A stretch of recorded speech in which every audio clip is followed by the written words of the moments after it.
What's going on, guys? John Elder here from codemy.com, and in this video, we're going to style our form with Bootstrap for our app with Django and Python.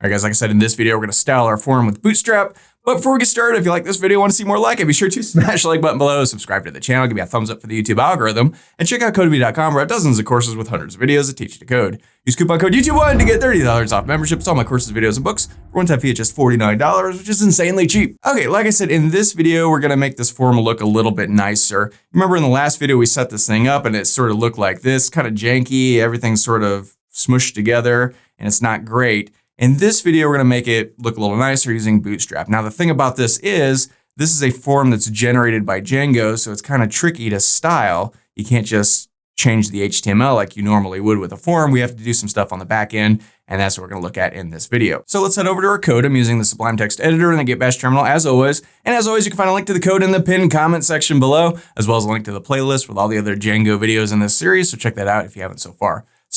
Okay, let's head over here to our members directory. Remember, this is where we're doing all the member-y stuff, registration and all that good stuff. And we've got this forms.py file. And this is where we set up our form in the last video.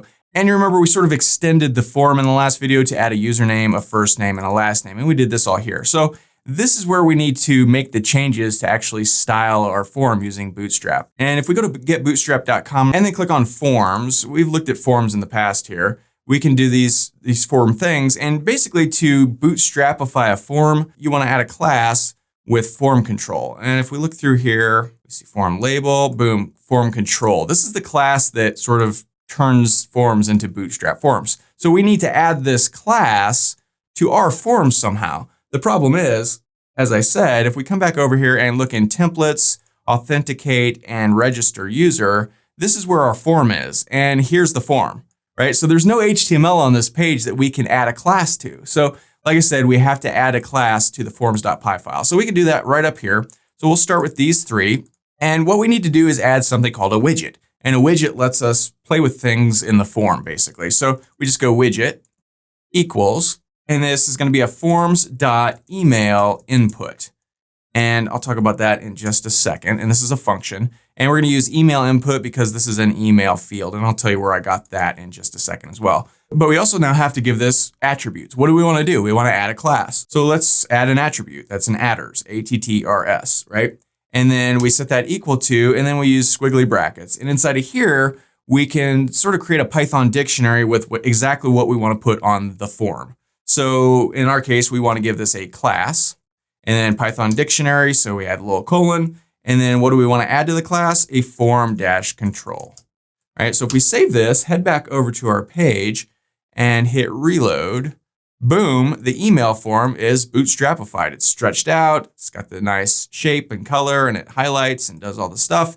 And that's very cool. So now we just need to do that to the rest of these things. So I'm just going to copy this whole thing and add it to these other two fields. Just add a comma here and slap that in. Same thing here. Now these aren't email boxes, they're car fields, which is text. So instead of an email input, it's going to be text input.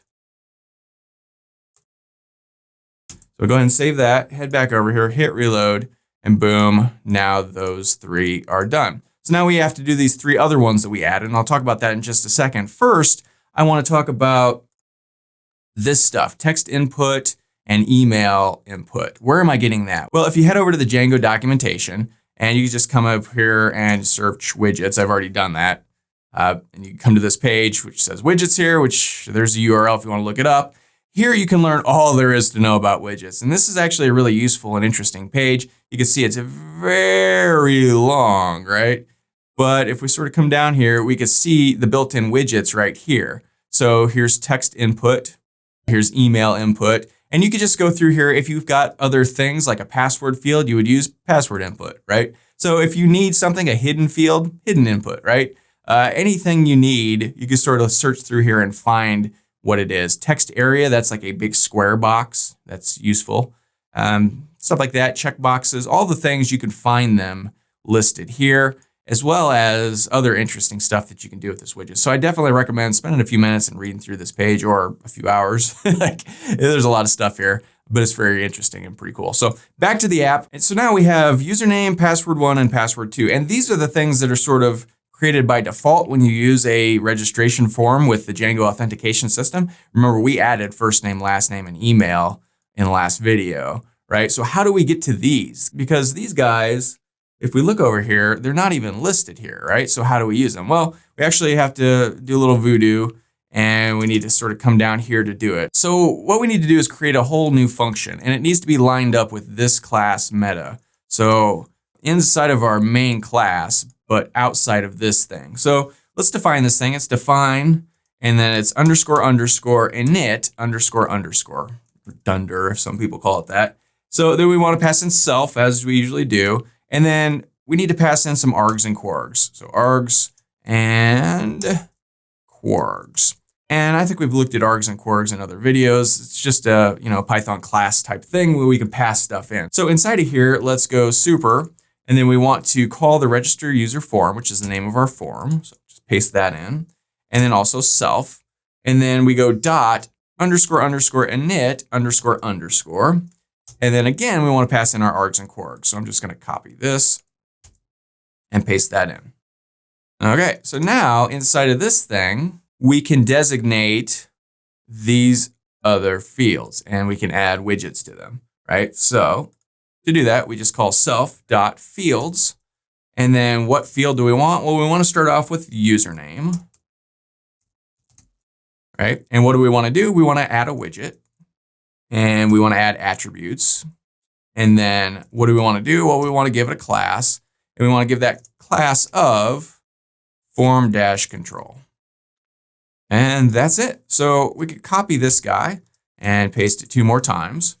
So if you remember, we've got username, we've got password 1, and we've got password 2. So if we save that, head back over here. Remember, this is password 1 and this is password 2. Password 2 is the confirmation one. And obviously this one's username. So we hit reload, boom, done. So these are now bootstrapified. We could do any sort of bootstrap that we want on here. So for instance, if we want to put this in a nice little, I don't know, raised thing or something, we can head back over here and use any kind of bootstrap stuff that we want. So if we head back over to our templates, authenticate, register user, and we want to come down here, we maybe want to wrap this in a div with a class of shadow and then give it some, attributes. We could do that. Let's see, we come down here to the end of the form and close our div. We save that. Come back over here, we can hit reload, boom. Now it's sort of wrapped in this little shadowy thing. That's kind of cool. We've got that there, that's neat.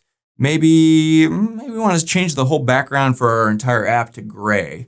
Make this thing pop out a little more, we could do that. So let's head over to our events directory and our templates, events, and base.html. And somewhere in here, we could just add a little CSS if we want. This is probably not the way we want to do it long term. We would add a CSS style sheet, but just for now, we want to give this a body of, let's say, I don't know, background of like F4. I think that's sort of a gray color. If we save this, head back over here, hit reload, boom. Now we've got a gray background here. That's kind of cool. And that looks good. Now we have that gray background on all the pages, but I kind of like that. Maybe we'll keep it like that for now. Cool. So just that easy to bootstrapify our forms. We just want to add widgets with, attributes of whatever we want. And basically these two things, they're the same thing, right? So here we're adding a widget. Down here, we're adding a widget, right?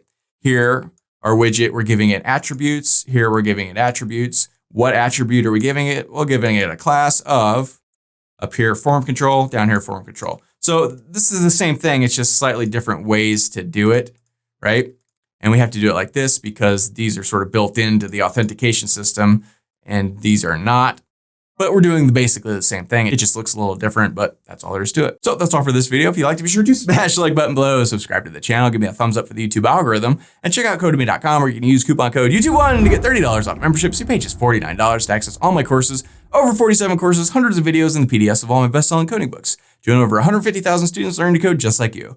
My name is John Elder from codemy.com, and I'll see you in the next video.